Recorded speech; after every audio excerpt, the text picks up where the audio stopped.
On today's episode of the Old Souls Football Podcast, it's part 3 of our AFL series, where we cover the 1965 season all the way through the 1969 season.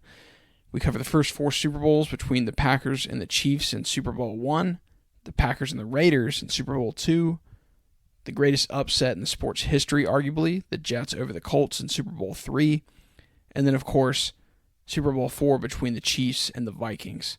All that and more next.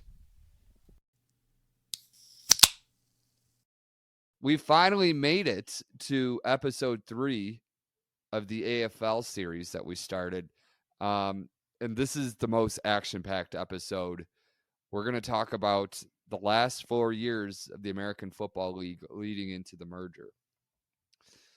When 1966 rolls around, the ball starts rolling down the hill fast at this point. Al Davis takes over as commissioner in spring of 1966.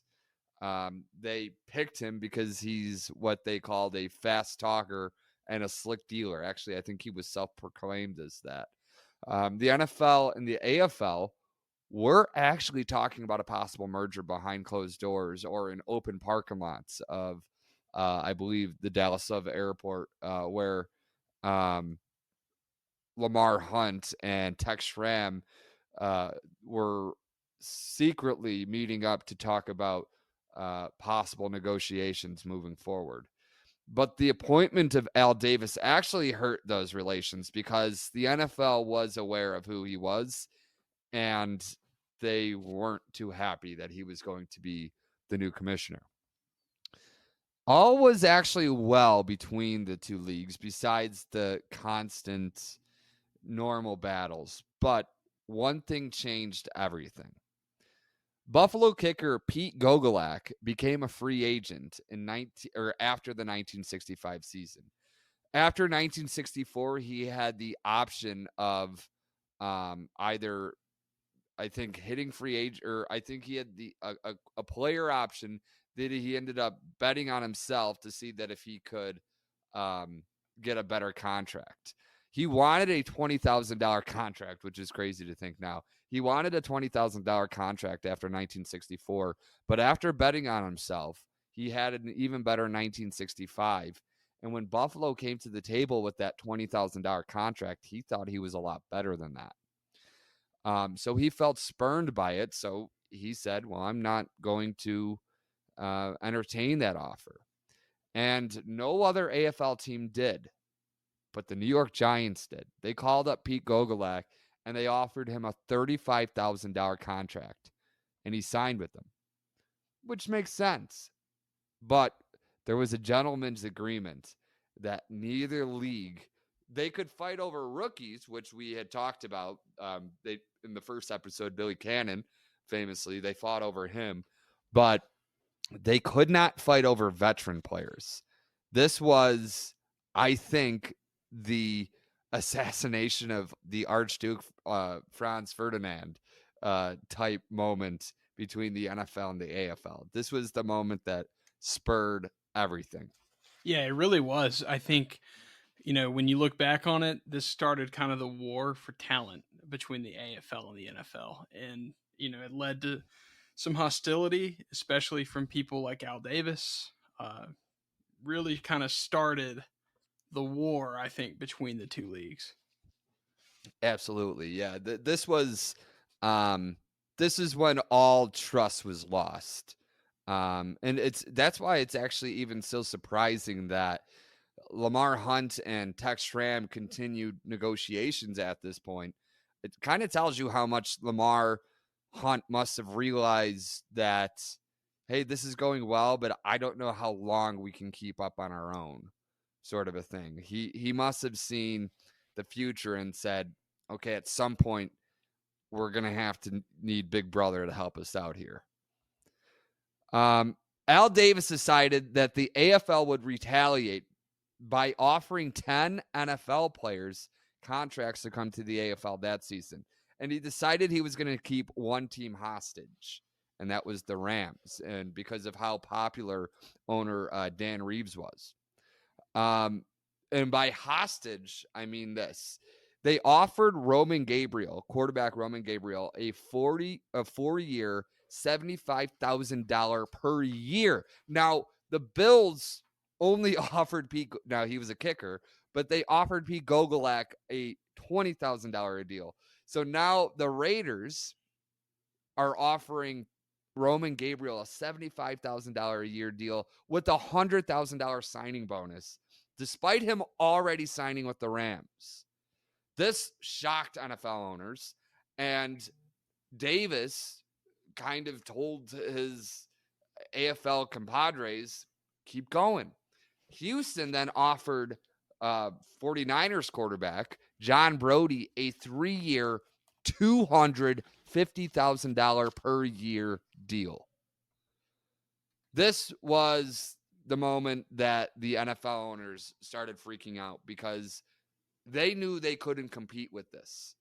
And the AFL also didn't have the money, but this was the AFL kind of calling the NFL's bluff. And what it did is it spurred negotiations because Davis wanted a merger too. He did. When Pete Gogolak signed with the Giants, he even told Ralph Wilson, we got our merger. But the problem was his way of going about getting a merger was not the professional way that, say, Lamar Hunt was going about it.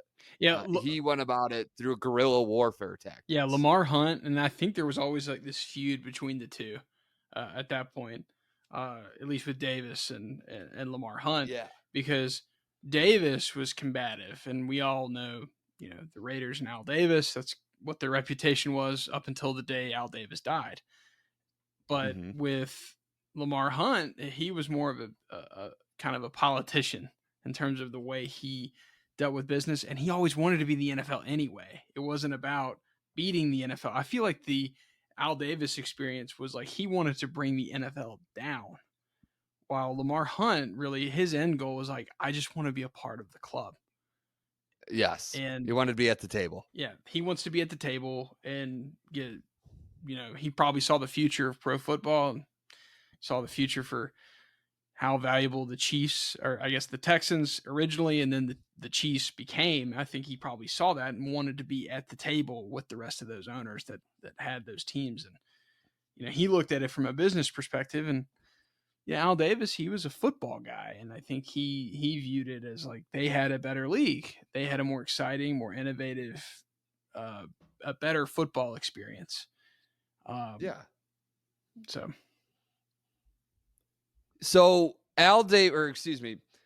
at this point, a merger does come about. So June 8th, 1966. So 7 years to around the time since Bert Bell went to Congress and told that special committee that, oh no, there's actually another football league.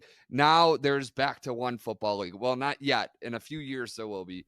They announced that there's going to be 26 teams in 25 cities.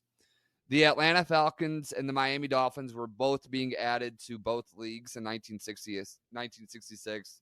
Obviously, the Falcons to the NFL, the Dolphins to the AFL. And the Saints and the Bengals were supposed to be added a year later. The Saints were in 1967, but the Bengals didn't come about till 68. And we'll talk about the Bengals later on in the episode. Because the Giants and the Jets and then the Raiders and 49ers were occupying essentially the same markets, the Raiders and 49ers, even though that's Oakland, San Fran, that's the Bay Area. The two leagues agreed that the AFL clubs would have to pay the indemnities of the NFL clubs. So basically, the NFL was saying, well, we don't want the 49ers, we don't want the Giants having to compete in the same market as two AFL clubs. And the AFL clubs were like, well, no, we love the Raiders, we love the Jets, we saved them before, we don't want to have to save them again or make them relocate. So the NFL said, okay, well, if they're going to be in the same market, they basically have to pay off our debts. Okay, so the AFL was like, sorry, guys, that's how it's just going to have to be for some time. So that's what they ended up doing. They announced that a common draft no longer an AFL and NFL draft, would start in 1967. And they would have separate regular seasons until 1970, but a world championship between the champions of both leagues would be effective at the end of the 1966 season. And then kind of the nail in the coffin to Al Davis, and the thing that was maybe the straw that broke his back.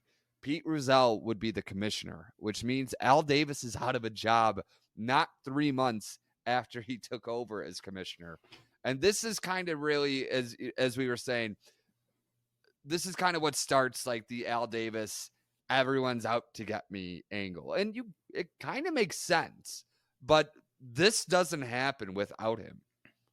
Yeah, I agree. And, it's funny you mentioned the whole dynamic of Al Davis losing, I guess, the commissioner job to Pete Rozelle. I mean, number one, Al Davis was never going to be the commissioner of the NFL. No.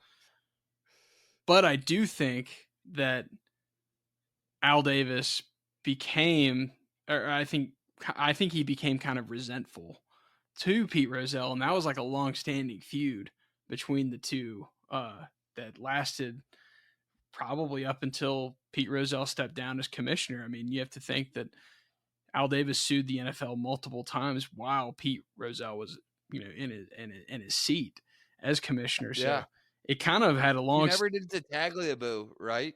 Or Goodell, I don't think. I don't think. I mean, he was pretty old by the time Goodell took. Yeah. But even I don't even think he did it to him. He just hated Pete Rozelle. Yeah, I think he looked for every way to really rub it into. He stole his girl. Yeah, basically, because I think Al Davis saw himself as like a football innovator, which he was, and I think it hurt his ego a little bit that they chose Pete Rozelle, who was obviously also deserving. I mean, both of these guys were innovative and geniuses in their own way, as were a lot of people in this era. They ended up building what is now a billion-dollar industry, billions of dollars. In terms of all these clubs, it's going to be hundreds of billions of dollars in a few years, I assume. So very shortly, I think this had long-standing repercussions for the NFL when that move was made, but it had to be made. They were always going to side with Rozelle on that one. So the final AFL draft, we brought up a few times just to compare the AFL versus the NFL, and I figured I would do it for the last time. The final AFL draft didn't produce really anybody of note. Well, no Hall of Famers anyways, but a couple well-known names were drafted, actually all backs. Emerson Boozer, he was a 6th-round pick of the New York Jets. Mike Garrett was a 20th round pick of the Kansas City Chiefs, and then Pete Banaszak was a 5th-round pick of the Oakland Raiders. The AFL is now starting to string together consecutive seasons where they're outgaining the NFL on a per-play basis, and they're actually turning over the ball at about a similar rate. So the quality is as good, if not better, even though the NFL would tell you it's not yet. I mean, and it's probably so in most cases, but it's getting close right now. The 1966 Buffalo Bills were 2-time defending AFL champions. We talked about that in the last episode. They had won it in 64 and 65 behind some great ground games. They weren't as dominant, though, in 1966. They had a slow start to the season. They were 3-3-1 halfway through, but then they won 6 of their last 7. They almost lost the Eastern Division, the AFL East, after Boston beat them in the 13th game to pull in the first place. But behind a 3-touchdown day from Joe Namath on the last Saturday of the season, the Jets the next day, the Jets shocked Boston, and the next day, Buffalo had a chance to get back into the AFL championship. They destroyed the Broncos, and they clinched their spot in the AFL title. The Kansas City Chiefs of 1966 didn't take their championship mentality from Dallas to Kansas City. If you guys remember episode 1, we ended with the Chiefs winning that, or excuse me, not the Chiefs, the Texans winning that really exciting game, double overtime over the Houston Oilers. And immediately after that, and we talked about that in the last episode, Lamar Hunt moved them to Kansas City. They didn't do so well there to begin with. They had 3 middling seasons. But in 1966, they did get off to a strong start, and they never looked back. They were really nobody else really gave them much contention.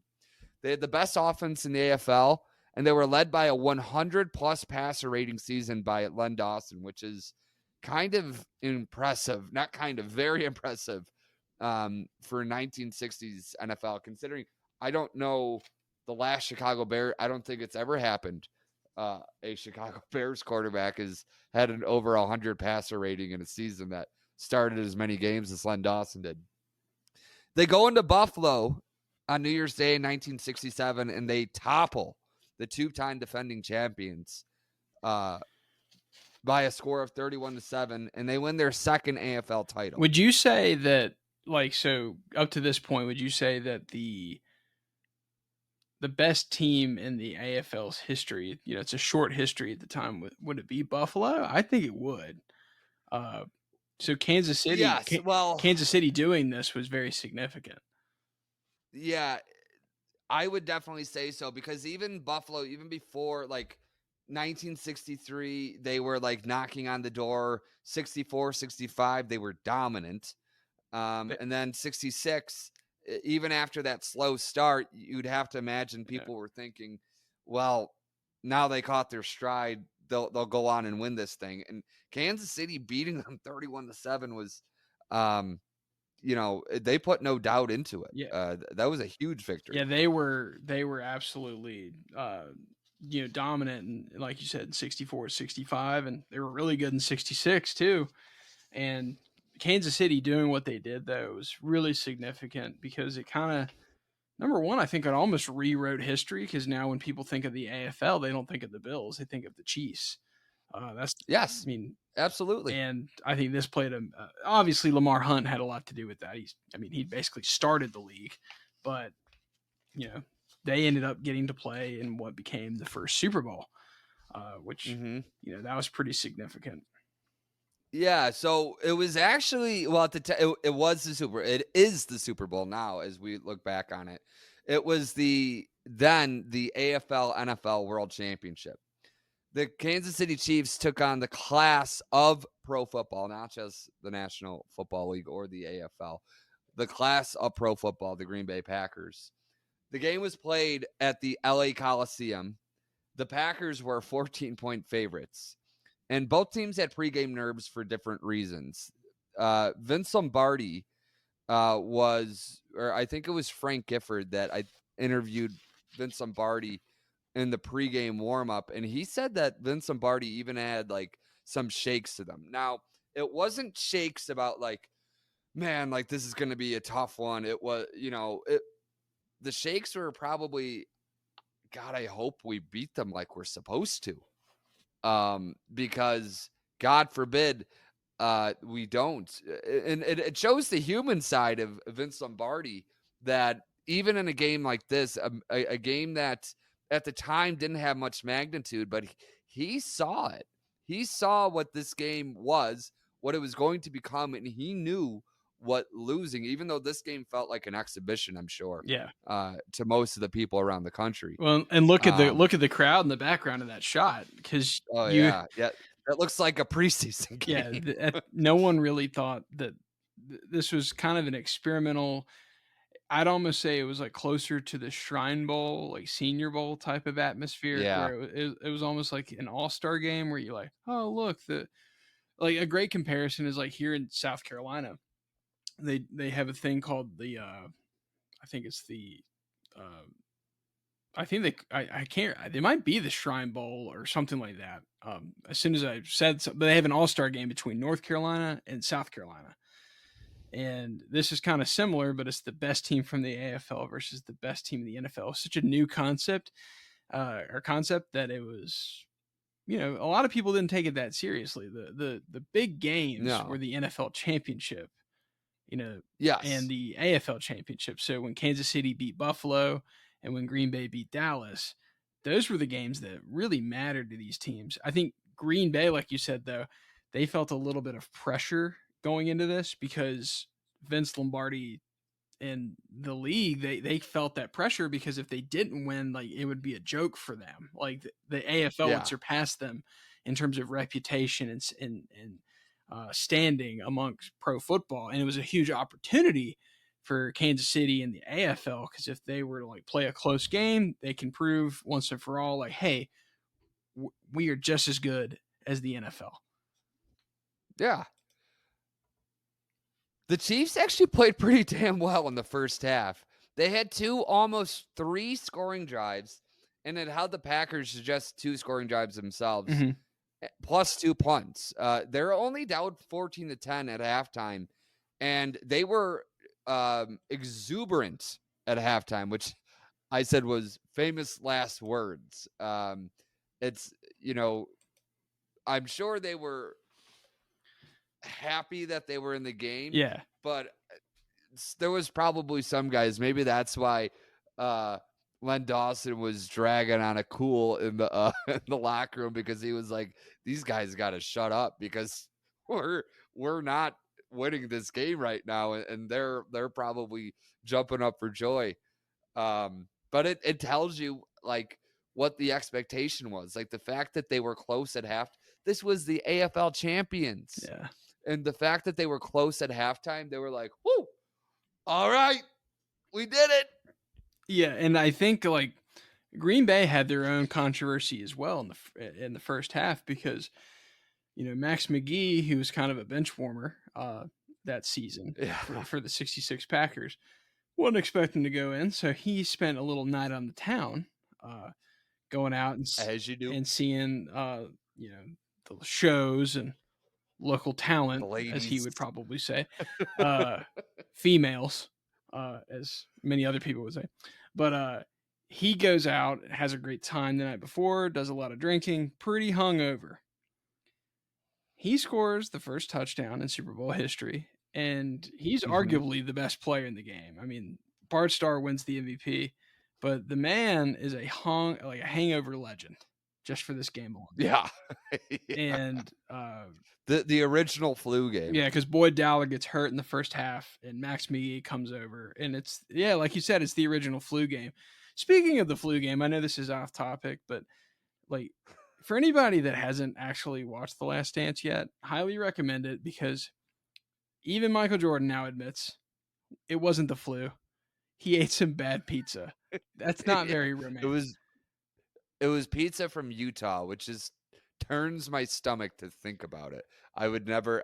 If there's anyone listening or viewing this in Utah, and you have as good a pizza as we have in Chicago, send me some because I don't believe you. I think the only thing worse would be like if you were, in Colorado or New Mexico and you're like, sushi.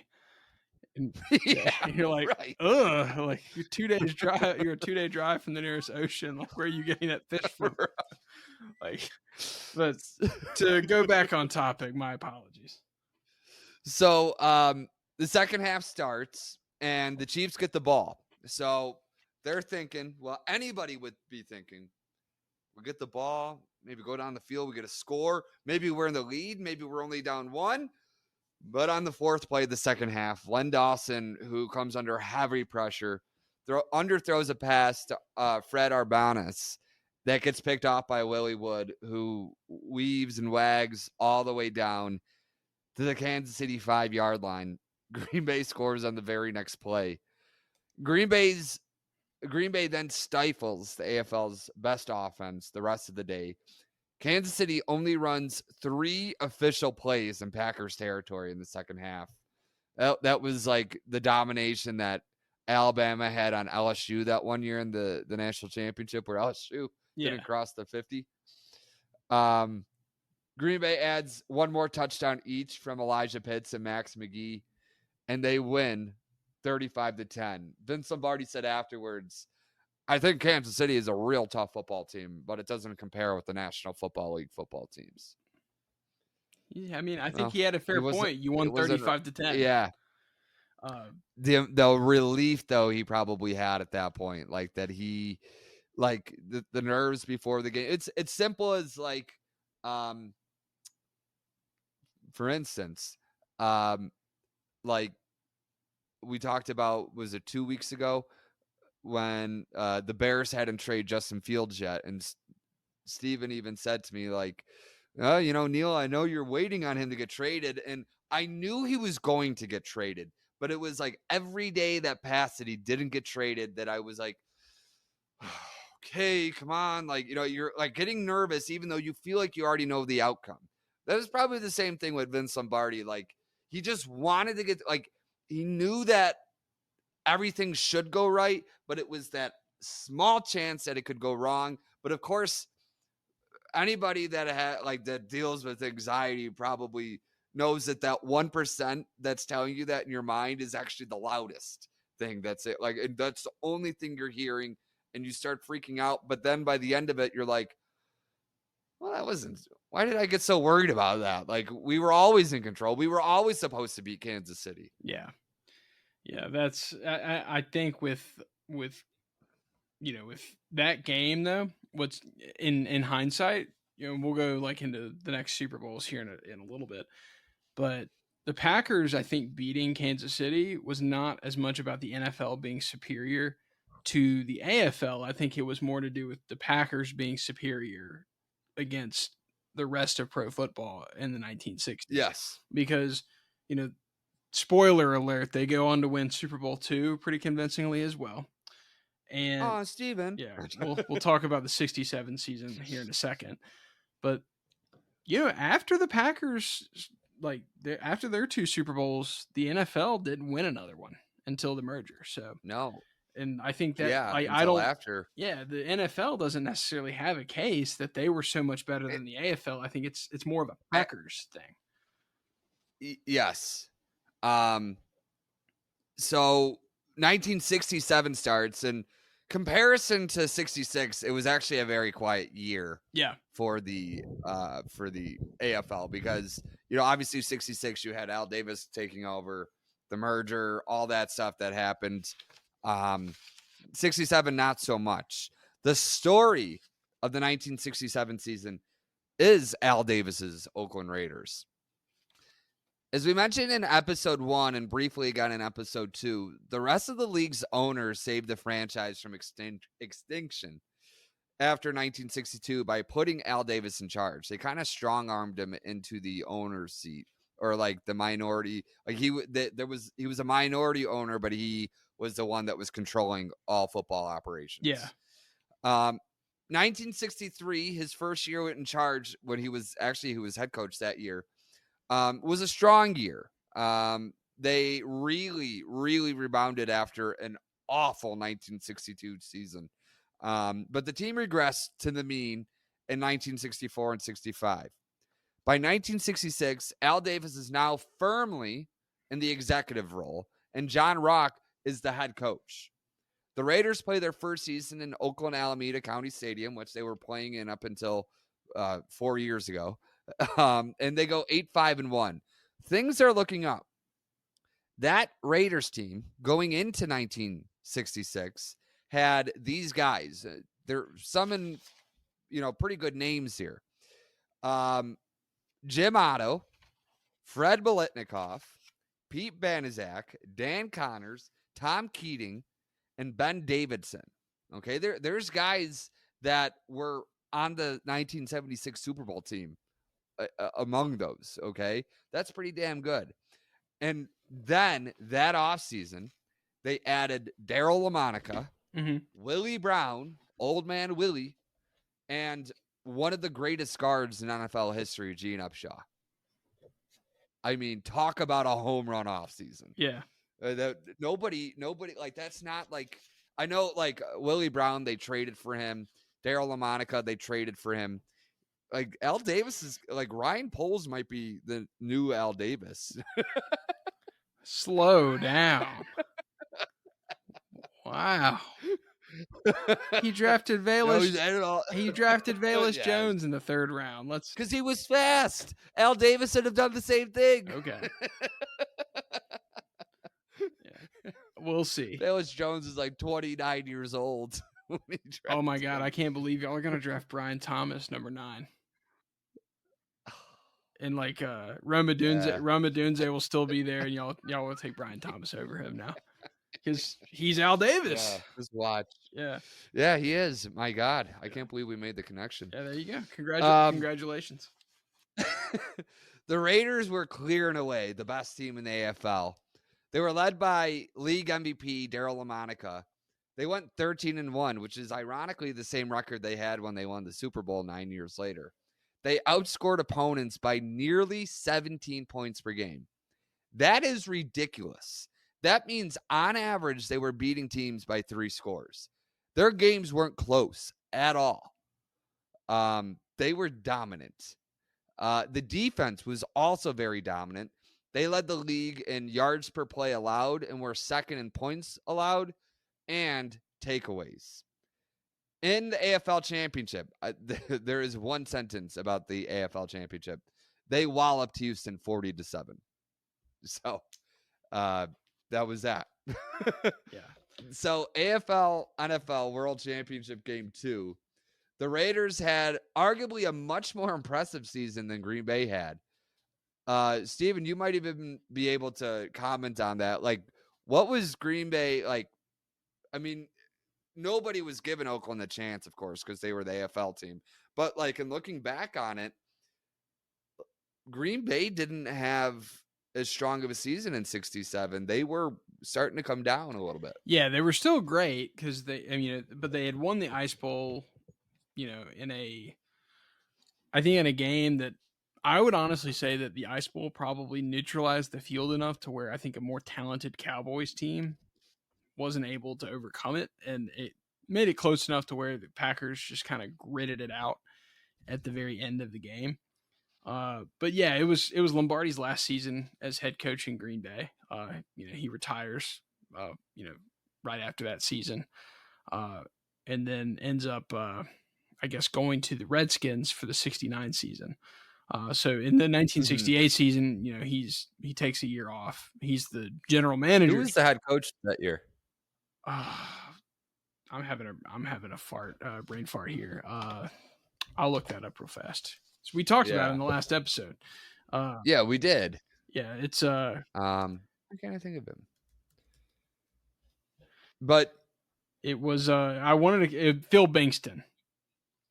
Yeah, it was. I wanted to keep saying Scooter McLean, but that was before Lombardi. And then Bankston was there. Bankston was a longtime assistant coach under Lombardi. He was like the D coordinator, wasn't he? He was, yeah. So the Packers were kind of a struggling team.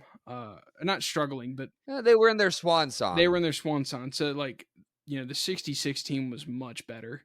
But really the best Packers teams were in the early 60s, like the 62 team was probably the best. But the 67 team, it didn't have, some like guys like Jimmy Taylor were gone by that point. So I think Paul Hornung. I think it's what made the Ice Bowl such like a massive win for them was that they won it anyway.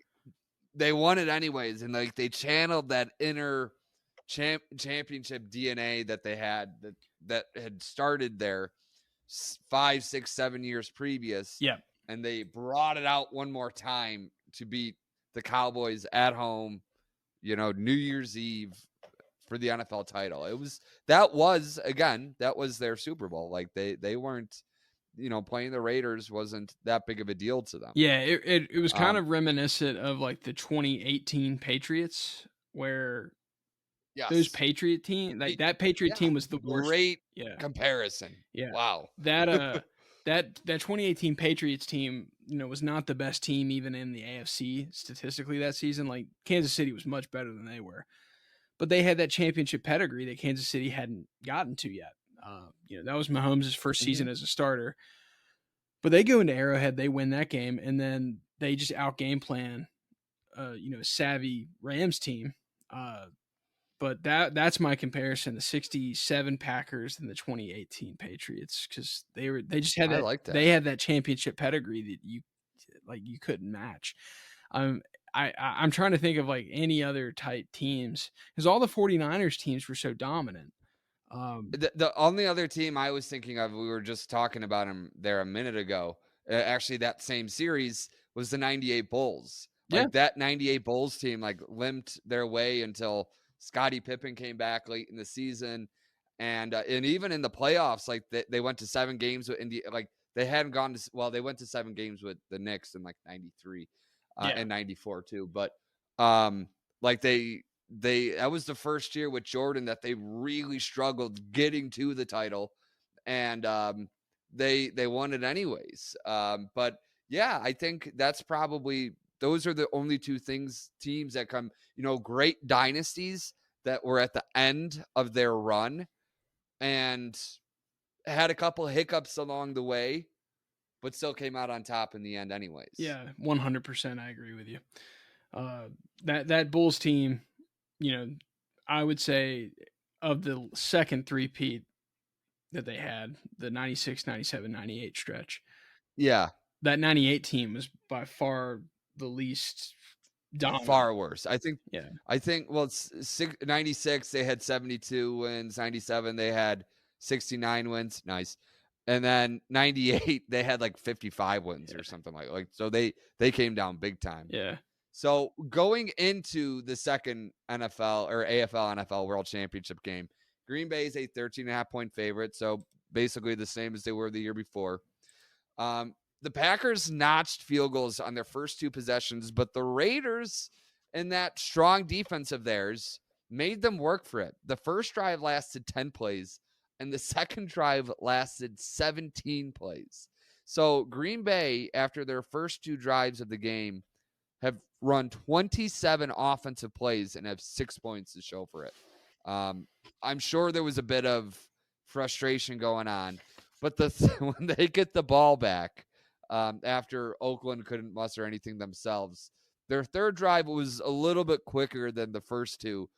One play, 62-yard touchdown from Bart Starr to Boyd Dowler, and that's what happens when you're a big underdog like that.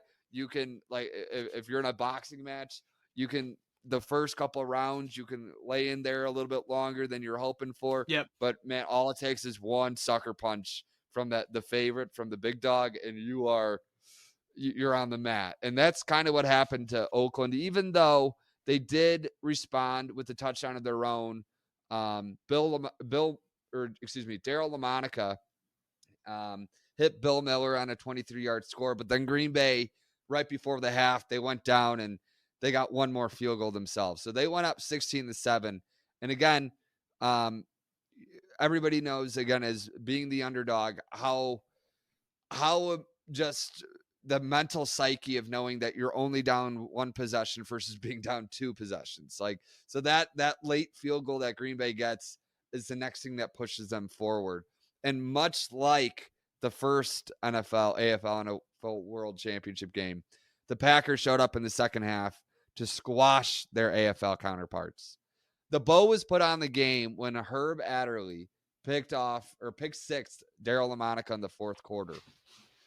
Vince Lombardi is carried off the field by his Packers players for the very last time as they celebrate their second world title with a resounding 33-14 victory. Yeah, one of the most iconic pictures in NFL history is the one that we have right here with Vince Lombardi being carried off the field. I think it's the cover of Jerry Kramer's autobiography, if I'm not mistaken, or maybe it's on the back. I can't remember, but that's really cool. That's one of his favorite players during his tenure in Green Bay. So that's an iconic photo. Yep.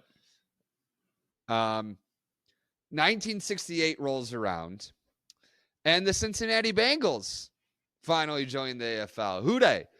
Paul Brown and his namesake, the Cleveland Browns, mainly Art Modell, have an ugly, ugly divorce in 1962 and 1963. By Modell took over, I think in 61 or 62, I can't remember which year, but he was a lot closer in age to the players than Paul Brown was. So there was a big generation gap between them. This wasn't like the 40s when Paul Brown was coaching, or even the early 50s.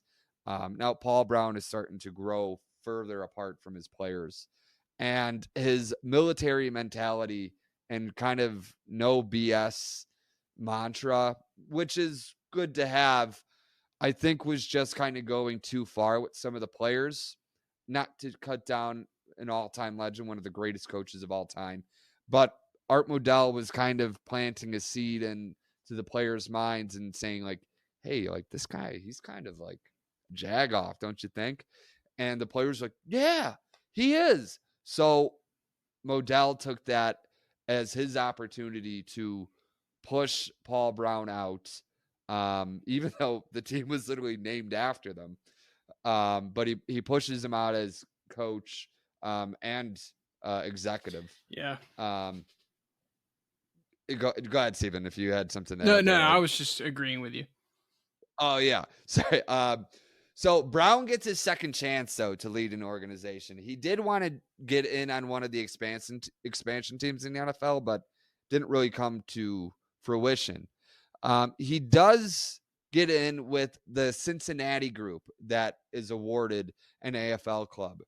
He chooses the Bengal to be the mascot as an ode to, I guess there was a former professional football team in Cincinnati called the Bengals, like I think in 1934. I think they played like 4 or 5 games or something. Mm-hmm. And then also the city zoo, the world famous Cincinnati Zoo, where Harambe died, was murdered. They had a white Bengal tiger. I wrote tire on my notes. I think this is when I started to fall asleep when I was writing. Well, I mean, if they were in Akron, they could be the Tigers, but they were in Cincinnati, so they were the Tigers. Yeah. So it's fine. Oh, it's an Ohio thing. It's okay. It's Ohio. I always think of the Jim Carrey show. Yeah, Drew Carey. Not Drew Carey. Yeah. Yeah. So, and then what I've always thought was great was the way that Paul Brown twists the knife in Art Modell, the way that he designs the Bengals jerseys and uniforms. They are orange, just like the Browns, and they're not brown, but they're black, which, you know, on a football field isn't very easy to tell. You know, that's difficult to tell the difference. Yeah. And the helmets, he actually did, which I didn't know this. His original design was like the stripe helmet, or something similar to that. But for whatever reason, they didn't do it. So he just went with orange helmet, Bengals on each side. Very original. So they literally looked just like the Browns. Yeah. Very funny. Yeah. I liked what he did. And then, I mean, the when they redesigned their uniforms, where they had the Bengals helmets that they have now are just awesome. I love those. Yeah. The best redesign, I think, in the NFL. Yeah, because they went from kind of a plain, jersey, and like you said, it was basically, instead of brown, it was black, and they had it was very petty of Paul Brown to do that. But thankfully he didn't go too close, because I mean that would have been a little confusing, I guess. Yeah. Well, even like when the Browns eventually joined the AFC Central in 1970, the first time they play, and like those early like 70s games, like you can't tell who's the home team and who's the away team. It's that close. It's pretty funny. If you guys look that up on YouTube, I'm sure there's a few videos like that. Yeah. So, but that was the only noise the Bengals made for quite a few years. So that's the last time I'll bring them up. The two best teams in the AFL in 1968 were the two defending AFL champions, who were now developing a rivalry in the Western Division. The Kansas City Chiefs and the Oakland Raiders. And actually, there's an angle to this that I wasn't even really aware of. Kansas City had the Oakland A's, but the A's left Kansas City in 67 or 68 to go to Oakland to become the Oakland A's. Yep. So Kansas City didn't like Oakland, just like, say, Seattle doesn't like Oklahoma City. So, and then the MLB gave Kansas City the Royals, and they put them in the same division at the time as the A's. So they developed a rivalry. So now Kansas City and Oakland don't like each other in two sports. But the other angle to this, and we brought it up earlier, Al Davis, I'm sure he felt slighted by Lamar Hunt. I think he probably felt stupid in 1960. He probably felt like an ass that Lamar Hunt didn't tell him, like, when he took over as commissioner, hey, we're probably going to go about, a merger. So just chill. Like, because he probably would have stayed on it, or like he would have been in some higher executive role. I'm assuming Al Davis felt like he felt like a sucker. Yeah, like Lamar Hunt used him. Yeah, which he probably did a little bit. So. He probably did. So this is the grounds for a great rivalry. The Chiefs and Raiders were the two teams expected to be the league's representatives against the NFL the following January. Both were tops in simple rating system, which SRS, according to Pro Football Reference, we've said before, is similar to their DVOA. And by a good margin. Like, they were well ahead of the pack. Both were well-balanced teams. Oakland had a slight edge on offense, and Kansas City shaded it on defense. And at the end of the regular season, they were tied after splitting the season series. And they would engage in a divisional playoff game. On the Sunday before Christmas, the Raiders demolished their rivals to the tune of 41-6. The game was actually basically over in the first quarter. Darryl LaMonica threw 3 of his 5 touchdown passes in the first 15 minutes. The Raiders were the new big dogs in the AFL, and maybe, just maybe, they had a shot at taking down the Baltimore Colts of the NFL. But as Chris Berman would say, that's why they play the game, because they weren't in the Super Bowl just yet. They still had to play the New York Jets, who also had a good team, but were not maybe on the level that the Chiefs were to the Raiders. You could have also you could have also done Lee Corso. Not so fast, yeah. My friend. Yeah. I was going to put either one of them in. That's personally my favorite. But Chris Berman obviously is very iconic. Yeah.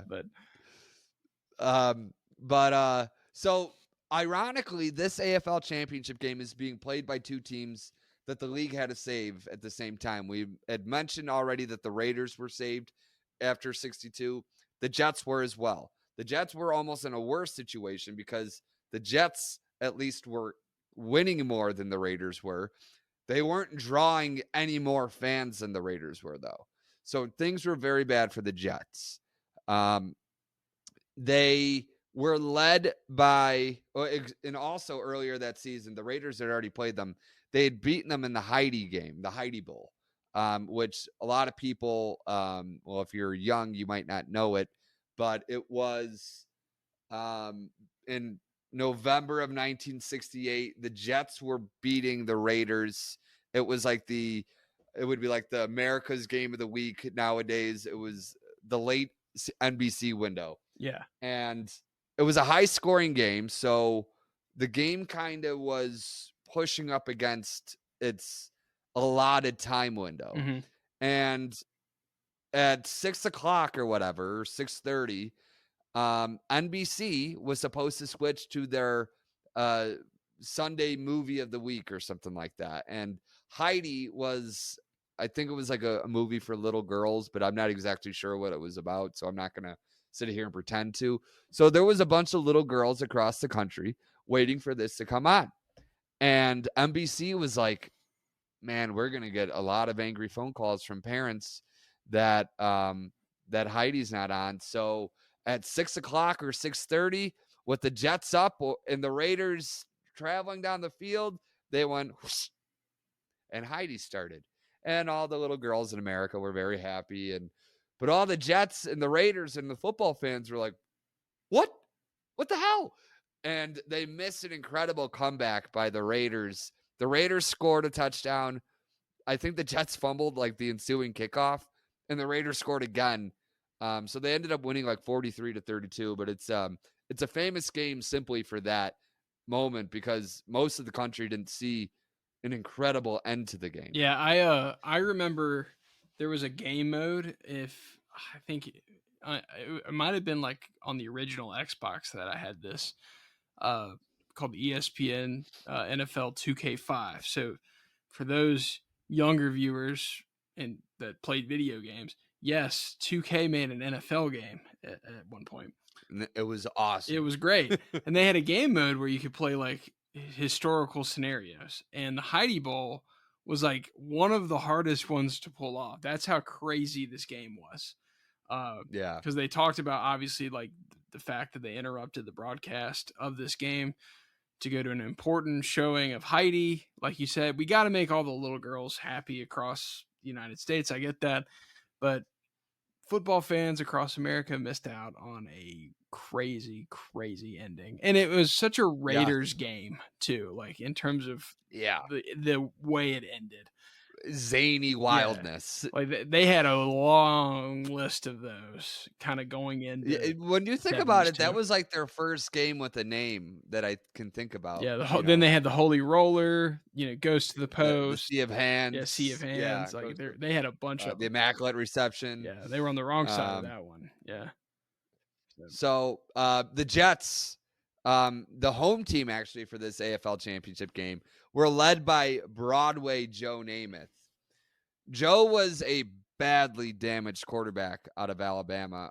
He had 2 very bad knees, and doctors told him after he left Alabama that he probably had 4 years to go on his knees before he'd have to hang it up. Namath was the center of the football world as he left the college game after the 1964 and into 1965 season. He was drafted by the St. Louis Cardinals as the 11th pick in the NFL draft, but the Jets drafted him as the first pick in the AFL draft. But here's the thing. The Cardinals, the NFL draft happened in November. And when the Cardinals drafted him, they said, so Joe had a couple like stipulations. He wanted first of all, he wanted like $200,000 per year and a Lincoln. What was the car he wanted? The Lincoln. Can't think of the name of it now. But the Cardinals were not keen about doing that. And they also told him, you can't, if you sign this contract with us, you can't play in the Orange Bowl. And Joe didn't like that idea. He wanted to play in the Orange Bowl with Alabama.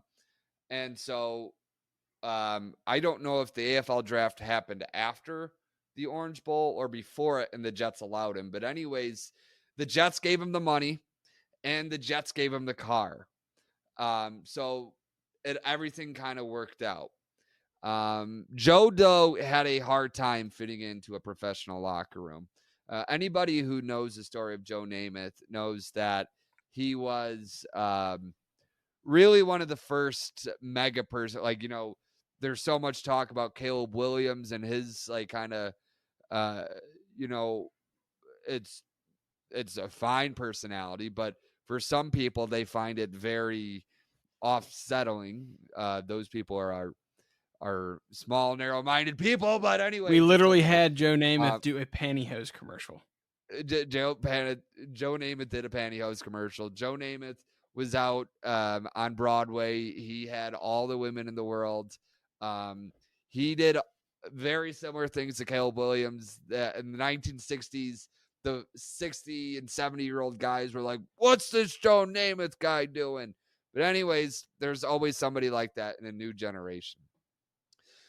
But Joe did have a hard time fitting in a locker room of tough, gruff men, and Joe was coming in mink coats and obviously making a ton of money, way more money than the rest of the team was. And he was living the bachelor life. He had a bar or a club in New York City, and he was out late at night. And not to say that the other guys weren't, but Joe was out where the press was seeing him.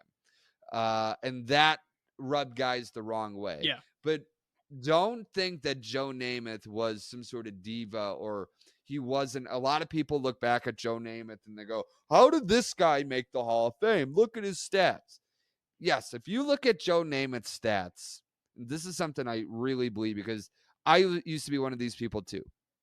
I used to go back and look at Joe Namath's stats and be like, damn, like he threw a lot of interceptions. Like, this guy, it doesn't look like he had any good seasons. Go back and watch. I watched this one game. This was after Joe Namath had been in the league for a few years. It's a 1972 Monday Night Football game between the Jets and the Raiders. It's on YouTube. Joe Namath was 8 years into the league, 4 years after his knees were supposed to be shot. Watch the way he slings the ball. This man had an incredible arm. The way he maneuvered the pocket and he pushed the ball down the field was incredible. He was a hell of a quarterback. He just had 2 terrible knees that they ruined his career. If he had the doctors and the orthopedics that we have nowadays, or even the doctors and orthopedics that came about 20 years later in the league, he would have had an even better career. Yeah, I truly do believe no that. doubt. I agree with you. So the two teams, the Raiders and Jets, met on a blustery day in Shea Stadium in Queens. The Raiders battered Namath all day. Holding on to a late lead, an out route to Don Maynard was cut off by George Atkinson, a very famous Raider, and the hitman, as they called him, took it back to the New York 5-yard line, where they punched it in a play later to give themselves a 23-20 lead over the Jets. Yeah. Namath brought the Jets all the way back, and almost immediately.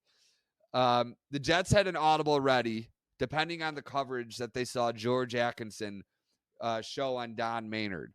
When Namath saw Atkinson climb up to bump Don Maynard at the line of scrimmage, he knew it was time to go for the home run ball. And he dropped a cookie right into the basket. One of the best passes you'll ever see. The wind literally took the ball, and Maynard had to go from, he's even said it before, I had to go from 10 to 2, like in a split second, to catch the ball. It was a Willie Mays style catch. And he put the Jets on the 10-yard line. One of the greatest and most unsung catches in NFL history. There's no doubt about it. Yeah, no doubt. I think so.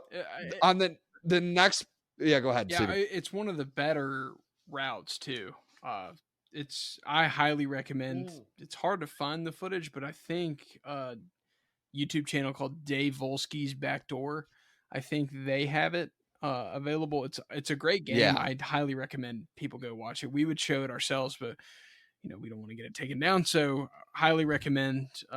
I'll put a link in the description so people can go watch it. So on the very next play, Don Maynard gets open into the end zone. Namath finds him. The New York defense holds firm, and the Jets clinch their first AFL championship, a huge upset. And they're going to, not the AFL NFL World Championship game, they're going to Super Bowl III. The first time we can call this game by that famous name. And for anybody that doesn't know how the game came about with that great name, Steven, do you want to explain how that came to be? Or can you repeat that? Sorry. I was going to say, could you explain how the Super Bowl got its really well-known name? Oh, from the Super Bowl. The Super Bowl. Yeah, so Lamar Hunt's kids, which would that be Clark at this point? Was Clark the current owner? I looked up. I think or is it? It probably was Clark. I don't know. I mean, I really don't know the other kids. I'm sure there are other kids. But so let's assume it was Clark. Yeah, so his kids are playing in the driveway with a very common toy at the time called the Super Ball, which is like this bouncy ball on steroids, I guess. And original football guys at the time, they're like, "Huh, that has a nice ring to it. I'm gonna just call it the Super Bowl." And it was more of a nickname, if anything. And I Yeah. want to say It was just the way. I even think like the first two like quote unquote Super Bowls like had the unofficial like there was some signage in the stadium that even said Super Bowl, but it wasn't Oh, official. really? Yeah, I think like if you go back and look at like old tapes of Super Bowl 1 and 2, especially like I think I remember Super Bowl 1. There's some signs that say Super Bowl, but it was like the unofficial nickname of the game when Oh. they started using the actual official name Super Bowl is Super Bowl 3. So technically, Hmm. the first I Super didn't know Bowl that. name was with Joe Namath and the Jets against the Baltimore Colts for the 1960, I guess it was 1968 season. Yes. Yep. So this game is more so, or one of the most famous parts about this game is the guarantee that Joe Namath made. So Namath, in the week leading up to the Super Bowl, it was in Miami. And he had been under kind of constant badgering from the press. And Namath was a confident guy, and but it was very much about how the Colts they're so good, and how are you going to do it? Like, are you going to be even close? And Joe just kind of got upset, and he was also, I didn't know this, but he'd been drinking, and He had so an alcohol problem for he a long time. yes, he did. Yeah. Look up the Susie Colbert Yeah. He video. actually I think he gave up The drinking. Jets are struggling. Yeah, and He did. I think he did. but he's like, oh, Um, what is he? I wanted to give Susie Colbert a kiss, and then there was a I want, website called I want to kiss yeah, you. and then there was a what did they cat it? There was a website for a long time called Susie Colbert. Susie Colbert. So like, but that was Yeah. Namath was what he was hyped up to be. He's kind of a party Yeah. boy, ladies man, like kind of that guy that everybody kind of knew him for. He was. I mean, he really did act that way. So he basically said, you know what? All right, we're going to win this game. I guarantee it. And he didn't really, like I said, because he had been drinking, he didn't really understand what he said at the time. And the next day, Weeb Eubank called Joe into his office and was like, hey, like, what did you just do? Because your name is on all the papers, on all the radios, all the TVs in America, and they're all talking about what you said. And Joe was like, did I say that? Damn. Like, and he goes, well, you know what, it's actually your fault. And he goes, what do you mean it's my fault? He goes, well, you're the one that's instilling us with all this confidence. Like, you're the one telling us we're going to win the game. I just said what you would say, which was kind of like a little reverse psychology. Namath was very, very confident. And also in that week, why he'd kind of gained some notoriety, is he listed 5 AFL quarterbacks that he felt were better than Earl Morrall, who was the Colts stand-in quarterback, but he was the standing quarterback that won the MVP. But again, Joe Namath went in there thinking like, I have nothing to lose. And maybe that was what was different between him, or between I guess you could say him and the Chiefs and the Raiders the 2 years previous, is that Namath went in there and he said, I'm not nervous. And the team fed off him. They were like, hey, like, that's our leader. Like, he's not nervous. We shouldn't be either. Maybe they should have been, though, because the Colts were amazing. The Colts were 18-point favorites going into this game. They had an SRS that I brought up earlier, a Pro Football Reference stat of 17.9. Let me put that in context for you. That's the second best all time in the Super Bowl era. That's how dominant the Colts were. Now, ironically, some people would be like, well, this tells you that SRS stinks. The 3 best teams that have the 3 best simple rating systems of all time all lost the Super Bowl. But I also think that tells you how hard it is to be so dominant in the regular season and then cap it off in the Super Bowl. Like, there's a reason the Chicago Bears in 1985 are the last 15-win team to win the Super Bowl. Yeah. They're not the last 15-win team. They're the last 15-win team to win the Super Bowl. It's hard to be dominant for 16, 17, 18 weeks. And then sustain it through the Super Bowl. Yeah. Yes, it is. So the first half was about as awful as it could have gone for the Colts. They had 2 missed field goals and 3 potential touchdowns wiped away by 2 red zone interceptions from Morrill, one that had bounced off Jerry Hill as he's going into the end zone. And then another interception where Morrill had a wide open Jimmy Orr on like a wide receiver throwback pass, or it was like a running back throwback pass. So they ran like an end around and Morrill went this way. Mm-hmm. They turned and threw it back to him. And Morrill had Jimmy Orr wide open over there, but he was looking over here and he threw it like right into double. It was like the last play of the half too. Yeah. So why he was throwing the ball in the middle of the field, I don't know. But the Colts might have, like, that's pure unluckiness.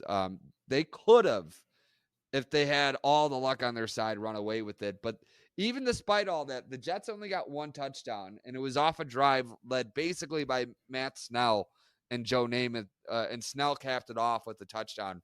It was 7-0 at halftime. And then in the second half, that was more about Jet dominance than Colts bad luck, at least Jet defensive dominance. Yep. Tom Maddie fumbles on the second play of the second half, and the Jets have the ball in Indy territory right away. From that point on, the Colts held the ball. Actually, I should say the Jets held the ball.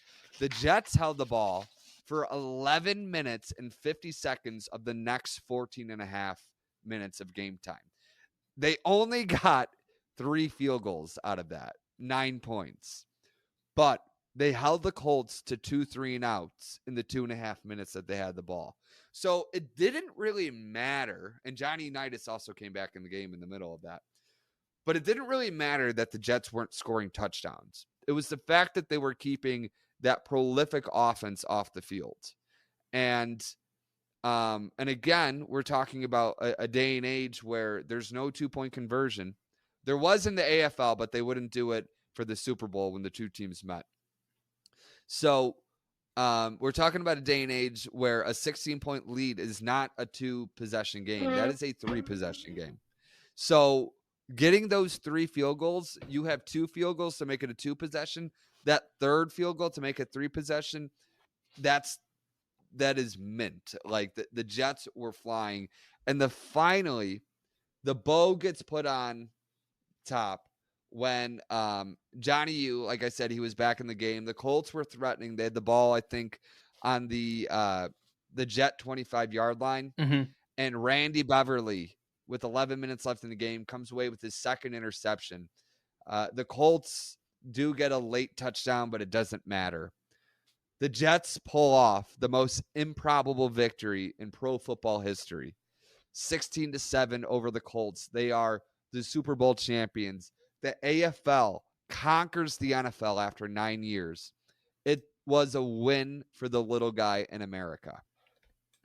Yeah, no doubt. I think it's one of the most iconic Super Bowls, and I think a lot of it was made because, Joe made his guarantee, but it was really the defining moment of, I think, the 60s and what it stood for pro football's history, because, the Jets weren't the most dominant team. They weren't even the most well-known team. You got to remember at the start of this decade, we had a team that was on the verge of like folding. I mean, this was a dumpster fire of a franchise when they were the Titans, only to be kind of resurrected when they 5 years later. Yeah, like they got new ownership. They moved to Shea Stadium. They become the Jets. Things stabilize. Then they become the best team in pro football in terms of title. Because if you won the Super Bowl, that's the point. Is you were the best team in pro football, NFL or AFL, and this legitimized the AFL, because I think even when the Packers won the first 2 Super Bowls, the AFL was still considered, it was a good league. It was watchable. It was entertaining. They had their own following, but this put them They are the same now. And It actually legitimized the Packers Super Bowls yeah, a little bit I more, I agree. think. That was my point earlier. Is I think the NFL, you know, the Vikings and the Colts, they didn't win the Super Bowl when they were in just when it was just NFL versus AFL. And Super Bowl four, Mhm. and spoiler alert again, I spoiled Super Bowl four. But the Packers, I mean, they proved in their first two Super Bowls that they were the best team in pro football by far Yeah. in Super Bowl one They and took two. care of business. I think that going back to the Packers championship seasons, their test came against the Cowboys Yes. in both 66 and 67. But this changed the conversation, and going into the 1969 season, it really changed because now like the league is legitimized. I mean, they're going to merge with the NFL anyway. It created kind of the modern NFL, and you could tell like it was starting, and a lot of people look at the merger as kind of modern era, right? Uh, that changed kind of the entire perception of the league's history at that moment. I would argue it's the most defining moment in terms of a game in NFL history is when the Jets beat the Yeah. Colts in Super Bowl III. So in the 1969 season, we've reached the culmination of the AFL. So for everybody listening, this is the last season we're going to talk about we will bring it up in the future, but this is the last season of our AFL series. Has anyone ever kind of noticed that the AFL and the Beatles kind of followed like the same, like they both came to be in Do you 1960? think that that's why the Beatles broke up? Is because they were so upset that Oh, they gave in to Pete Rozelle, and maybe yes. They gave into the establishment. maybe they were Raiders fans in a way. They might have been. I'm Oh, yeah, wow. yeah, just I like that. a coincidence. But hey, we went Yeah. from, what was it? We went from, John F. Kennedy saying, we'll go to the moon. Like he gave that speech, Yep. and then we got to the moon in '69. It was Well, look how it was much America and the world changed in that. the Yeah. '60s were for good and bad. The '60s were a very crazy decade in terms of change. Like on the good side, you had the civil rights movement, and that Yes. started happening. That's a good thing. Mm-hmm. You had the space race. On the bad side, you had things like Vietnam.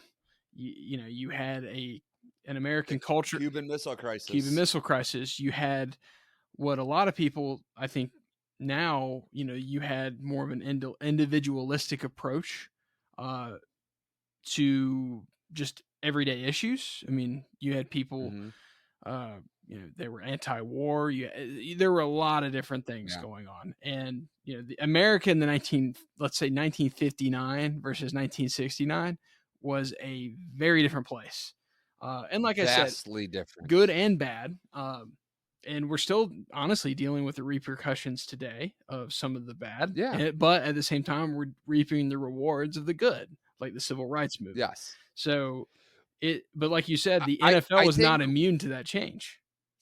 exactly. Yeah. And that's why it's so like the AFL started off as this meek little group, the what do they call themselves? The first Oh, the eight foolish clubs. guys. The foolish The clubs. foolish, like that's kind of like, oh, we're the foolish club. And by the end of it, they're winning super. They're not foolish anymore. They were no longer naive little innocent football teams. Like No. these were hardened groups. So this was, it really does mirror the American culture of the 1960s. So I don't know. That thought just came to my Yeah, no mind. doubt. I agree. The only big thing that happened in the offseason, now, of course, there's not really much happening anymore, over the off seasons. Things are getting ready for the merger the following year. The AFL teams are going to join the AFC, and 3 of the teams from the NFL are going to join the AFC, and that's the Steelers, the Browns, and the Colts. They're going to join those 10 other AFL ball clubs.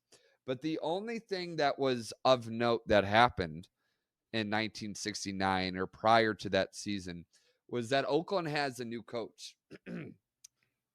John Madden is the new coach of the Oakland Raiders.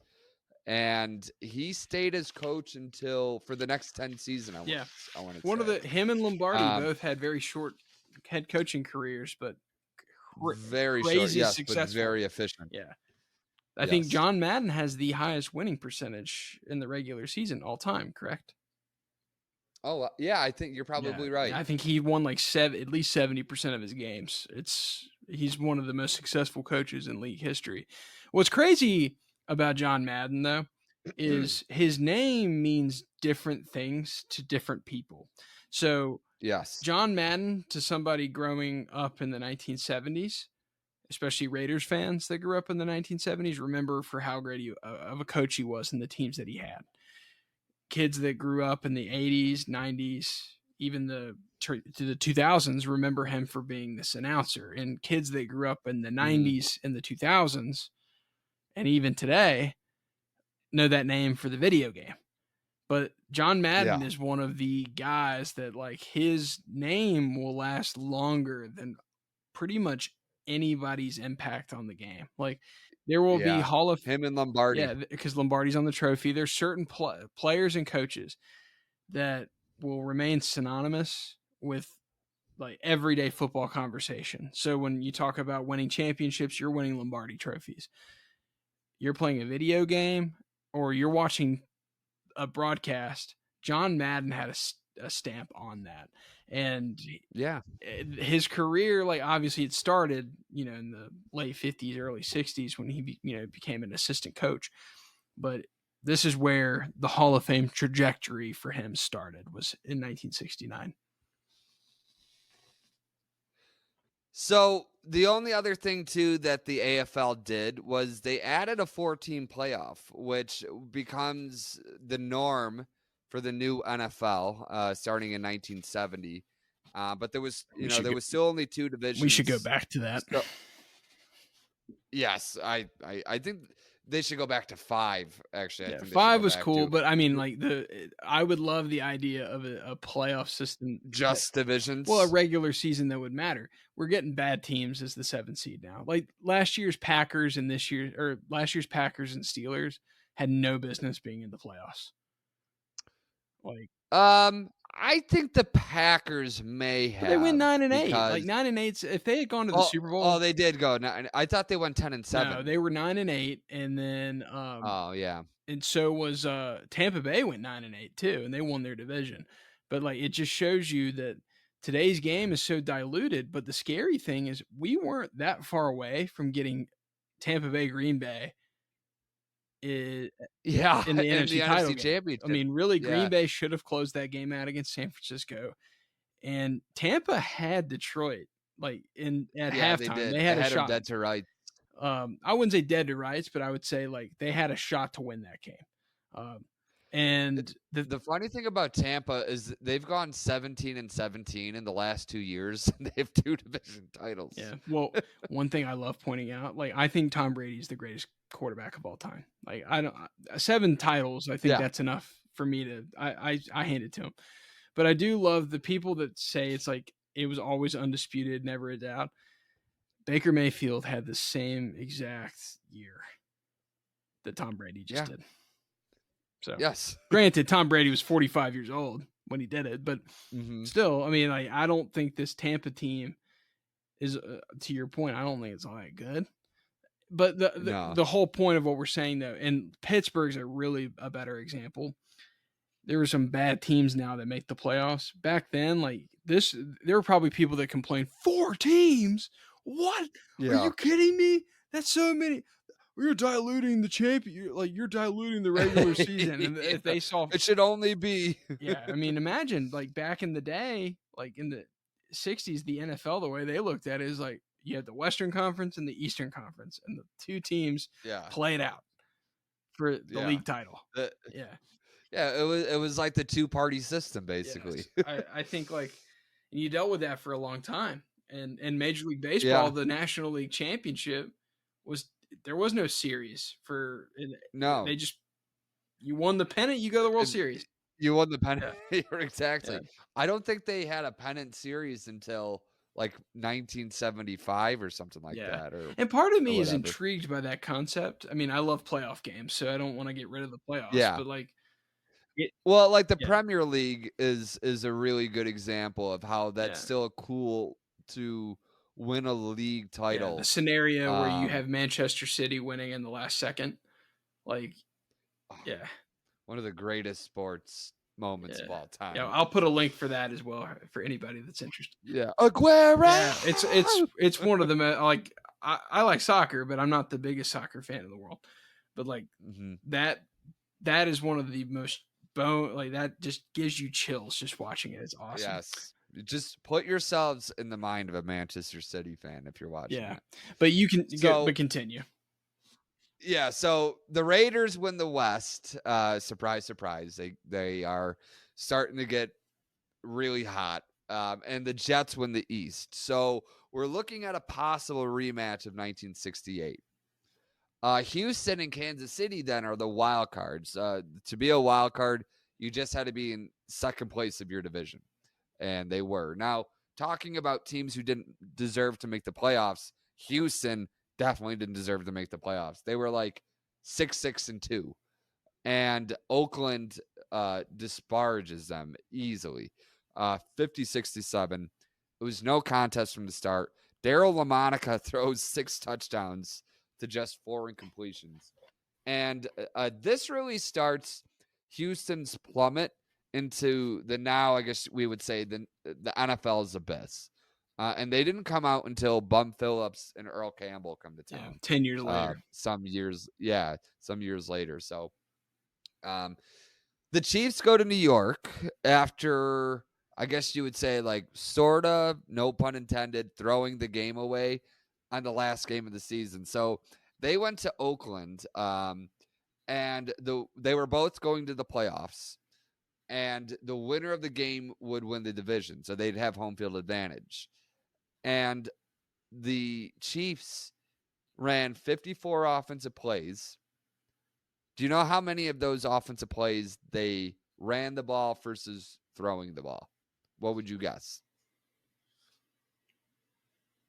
What would be the ratio? I'm going to guess 60-40. You have it written down here, but my guess was 60-40. It was 48 runs to 6 passes. That's a lot more So than that's what 60-40. Yeah, so that's why I said no pun intended to throwing the game. They almost didn't care enough to win that game because they had so many injuries. Len Dawson had gotten injured against the Raiders, or was it against the Broncos? I can't remember who.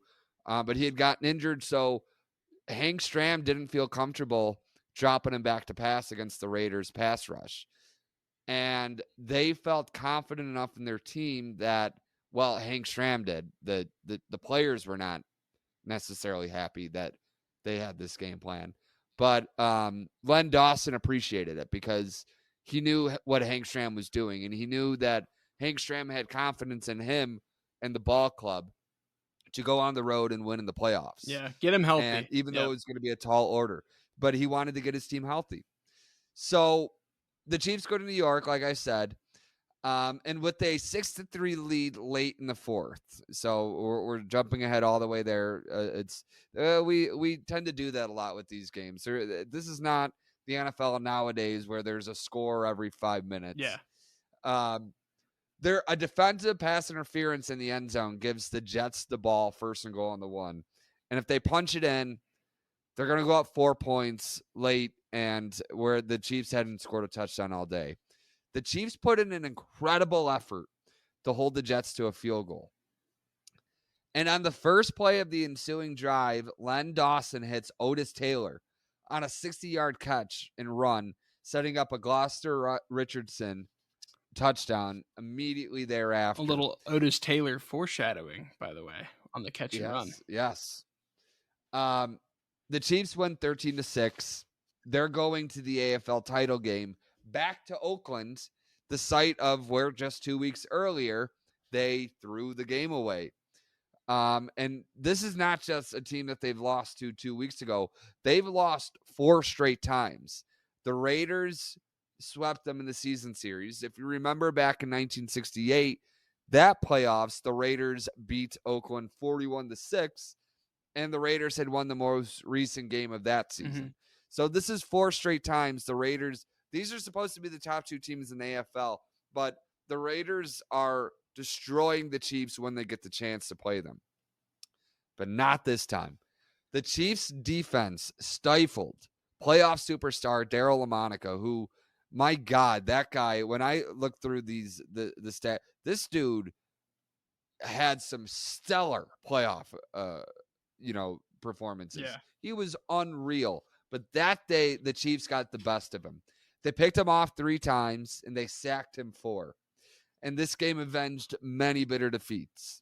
The Chiefs finish as kings of the AFL with their 3rd league title and 2nd Super Bowl appearance. So nobody in the American Football League had more than 2 league titles. Obviously, the Chargers had 2, right? Yep. The Oilers had 2. Bills had 2. The Bills had 2. The Raiders only had 1, and the 3. Chiefs had 3. So to counteract my previous point, up until 1966, the Bills were the best team. But then the Chiefs overtook them, I think, to become the team of the 60s in the AFL. But they're not done yet because they're going to the Super Bowl, which they're going to the Super Bowl at Tulane Stadium. Yeah. Which is terrible. I'll have to ask my uncle. I think he might have gone to this game.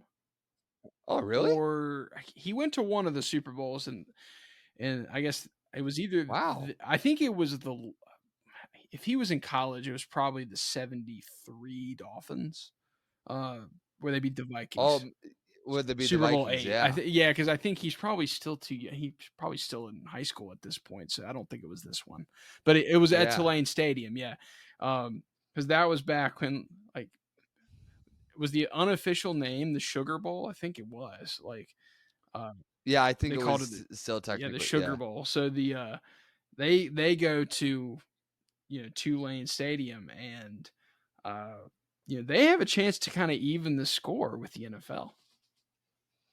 So, but unfortunately, much like those last 3 Super Bowls, the AFL champion was looked down upon as the second citizen of the Super Bowl. Yeah. They were given no chance against the mighty NFL champion, who happened to be the Minnesota Vikings. That's the only that were led by. That's the only time you'll hear Vikings and champion in the same sentence. Oh, so the Vikings were led by the Purple People Eater defense that had demolished NFL opponents all season. Just a nasty group. And the Vikings, they were unbelievable. The Vikings had done so against a decidedly tougher schedule than Kansas City too. They played 7 playoff teams in their 14-game schedule. 7 games against playoff teams. Not playoff teams, winning records, because there wasn't that many teams. And the Chiefs only played 5 games against such teams, against a weaker quote unquote league. Mm-hmm. So the other thing was, people were thinking, you heard me explain how Super Bowl 3 went just a few minutes ago. I mean, literally everything that could go wrong went wrong for the Colts. So the idea was that was like a 99th percentile outcome for the Jets. And what's the chances that happens again? People are thinking, they're saying it's okay. That happened once. It's not going to happen again. Over the course of that week, as a side note, Len Dawson faced allegations that he was part of a Detroit gambling ring. But he's cleared of any wrongdoing, as it's found out that there was another guy named Len Dawson that apparently he had been in contact with, but Len didn't know him at all. Is there another Shohei Ohtani possibly? Well, that's what I was kind of thinking. That was the first thing that popped in my mind. It was Shohei when I personally don't. When I was we're going off topic a little bit, but I don't think Shohei Ohtani actually did anything wrong. I think he I kept him in my fantasy baseball league because I figured they're not the MLB already announced that the Cubs and Dodgers are opening next season in Japan, Yeah. so they're not going to do anything to You him. kept Shohei Ohtani on your team. How brave of you! Like, Yeah, well, thank you Dodgers for standing hey, up to him. you know what? I'm going to be brave here. I'm going to keep Lamar Jackson on my dynasty team. Like, Good for you. yeah, Hey, I'm I proud of think, you. I think I'm going to keep him. So, but if anybody wants to praise me, feel free to comment. But go ahead. Sorry to go off topic again. So when the game started, the Chiefs matriculated the ball down the field 3 different times during the first half and set up 3 field goals to go up 9-0 late in the second quarter. The Vikings then fumbled the ensuing kickoff, and the Chiefs had the ball in the red zone again. And after getting the ball down to the 5, Hank Stram calls 65 toss power trap. Yeah. And Mike, yeah, there you go, Mike. Woo! There you go, buddy. Yeah. Yeah, all right. So it was like a if cartoon. you're It was unaware, like a cartoon. Like, I was just thinking, like, do you think he was in the locker room going, hip hip, hooray, hip hip, hooray? Or was it Jim Harbaugh singing, for he's a jolly good fella, for he's a jolly good fella? Like, it was one of those. Like, it was awesome. I I remember love that clip. after the national championship, all the LSU fans were like, "Man," and people are comparing this to the 2019 LSU team. This team has no drip, as they're like, It's like the I anti, love. like it's like LSU's doing like the TikToks where you have it's the woman at the White House with all the players like doing the, what is it? Get the gat, like that famous TikTok. Yes. And like there's just they're so swaggy, and then like Michigan singing for he's a jolly good fellow. They literally do a thing where Harbaugh goes, "Oh, let's give some high Yeah. fives," and they all just high five each other. I love Jim Harbaugh because he's such a, like, number one, Jim Harbaugh is one of the best trolls in sports right now because people get so triggered by everything he says. And I don't think he's kidding on a Mhm. lot of things he says. Like, I think he's being 100% serious, but like especially like from the Ohio State fans, that like they get so bent out of shape with this guy. Just It breaks my heart to see them so it upset. reminds me a lot of, like, and this guy was joking more, but it's like when Steve Spurrier was coaching Florida and coaching South Carolina. Like, Yeah, so when he was at Florida, he would get, a couple great clips. oh god, and he would get under Tennessee fans' skin so quickly.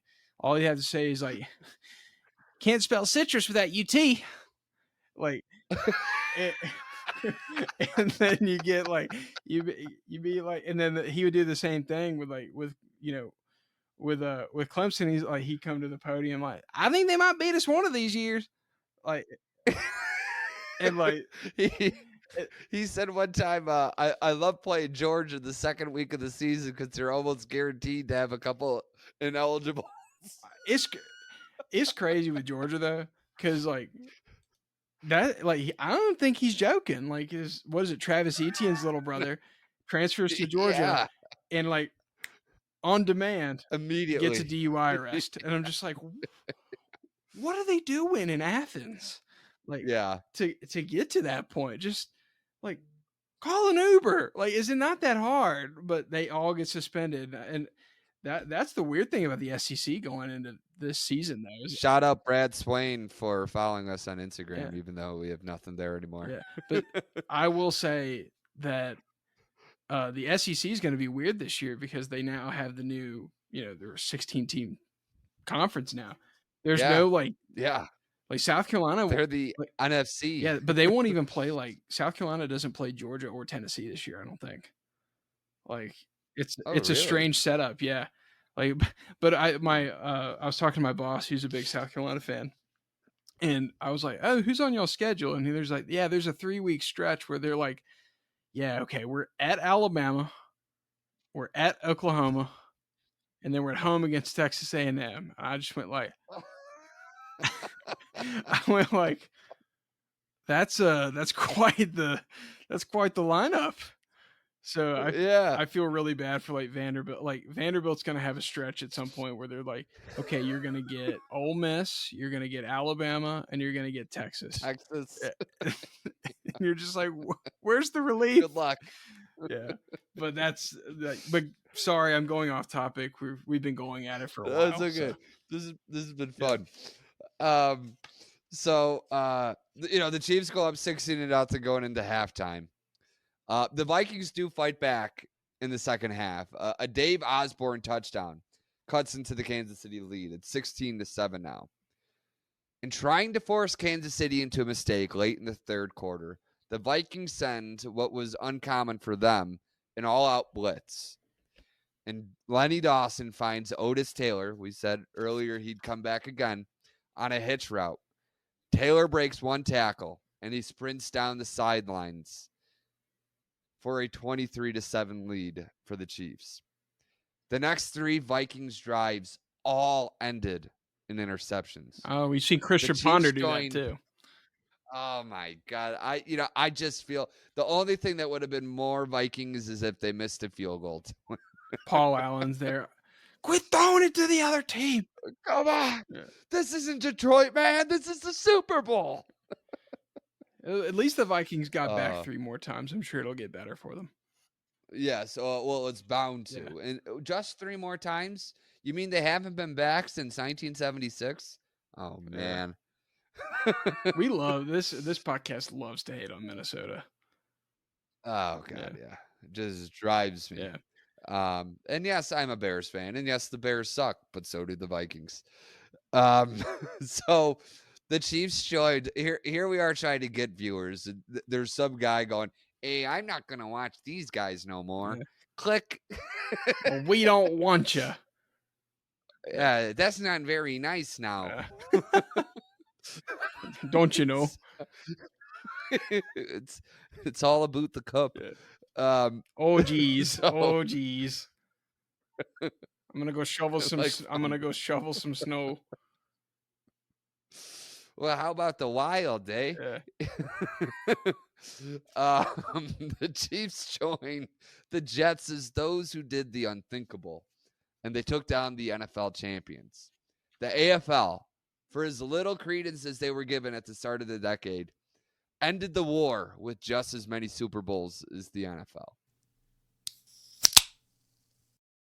Thank you again for listening to the Old Souls Football Podcast. On next week's episode, Neil and I discuss the 1990s expansion Carolina Panthers and how they got really far really quick with WSPA TV sports director Pete Yannity. Don't forget to like, rate, and subscribe.